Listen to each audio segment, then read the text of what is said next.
an honor to represent this party in this upcoming presidential election. The DPP has a long history and record of fighting for democracy in Taiwan. We were founded in 1986 when Taiwan was still under martial law. Our predecessors really fought hard to bring about freedom and democracy to our country, and we are very proud of the accomplishments of the Taiwanese people since then. We had our first ever presidential election in 1996.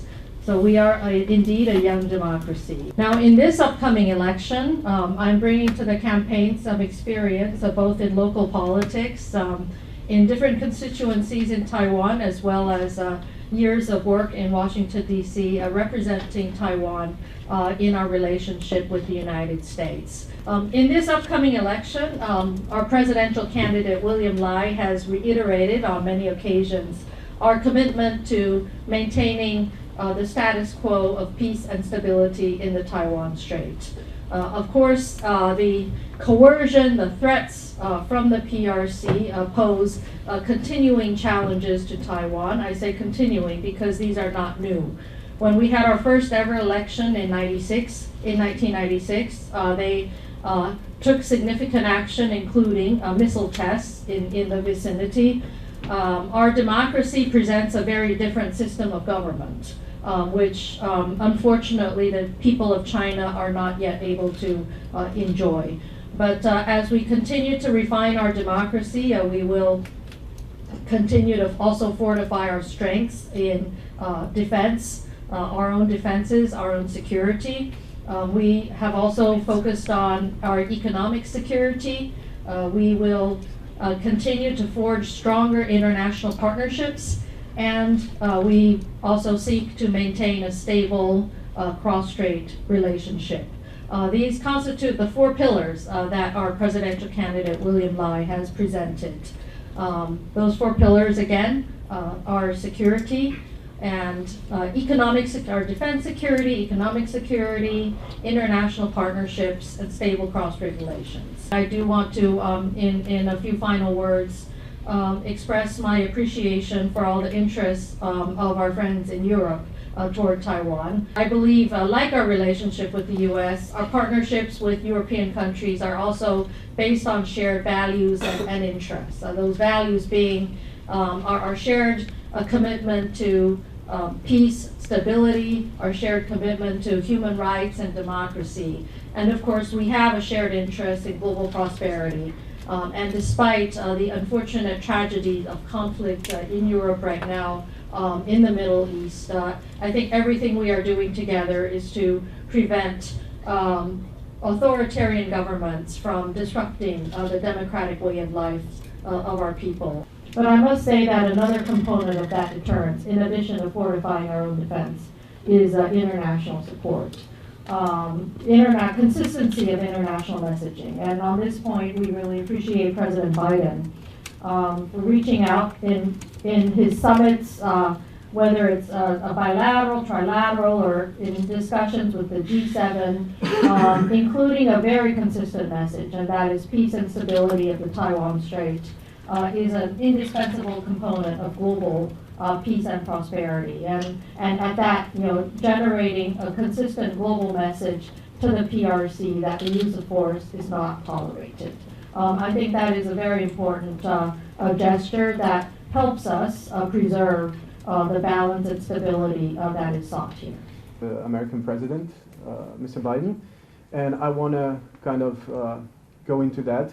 As an ambassador in the United States, you're in a unique position to have an insight into Chinese and American relations. The last meeting in APEC in California, how did you see that? How would you characterize that? And in fact, there was a clear goal, and that was to reset channels of communication. There was a belief that having those open lines of communication would be important to minimizing the possibilities of miscalculation and accidents. And from the perspective of keeping stability in the region, we welcome open lines of communication. We welcome efforts at de-escalation. We developed really special relations, I'm in Lithuania and Taiwan, over several years. And I really got a feeling here that we are talking about the same things, you know, but with different names, let's say, and we have very similar challenges. Do you think that the democratic countries should cooperate despite of their geographical position, because it seems that our countries are so far away, but still we are talking about the same things? And what could this cooperation look like? Thank you. I think we have indeed developed a very unique partnership with Lithuania, and appreciate that the Lithuanian people, as well as your government, have also emphasized that freedom-loving people need to help each other. We're grateful that Lithuania was one of the first countries in the world to donate COVID-19 vaccines to Taiwan. And so everybody in Taiwan saw the flag of Lithuania and wore face masks with the Lithuanian flag, expressing our gratitude. Later on, the Czech Republic as well as the Slovak government also shared vaccines with Taiwan, as Japan and the United States. But and Poland. With the EU, we hope that more European countries will be a bit more open-minded about working with us and sharing some key technologies, innovations that could also serve to, in the long run, help us develop systems domestically here that are much more resilient towards gray zone and also actual military coercion. Hi, hello, thank you for having us. Can you tell us what are your top 3 priorities if DPP wins in parliamentary and presidential election for Taiwan? On the issue of priorities, I think there's one word, but I want to say 3 priorities, and the word is resilience. We want to be more resilient in our self-defense. We want to be more resilient in our economy, as well as more resilient in our democracy. In terms of our defense, I think I've said a lot about that. On the economic side, Taiwan has performed relatively well during COVID-19 and up to now. We have maintained a positive GDP growth rate throughout.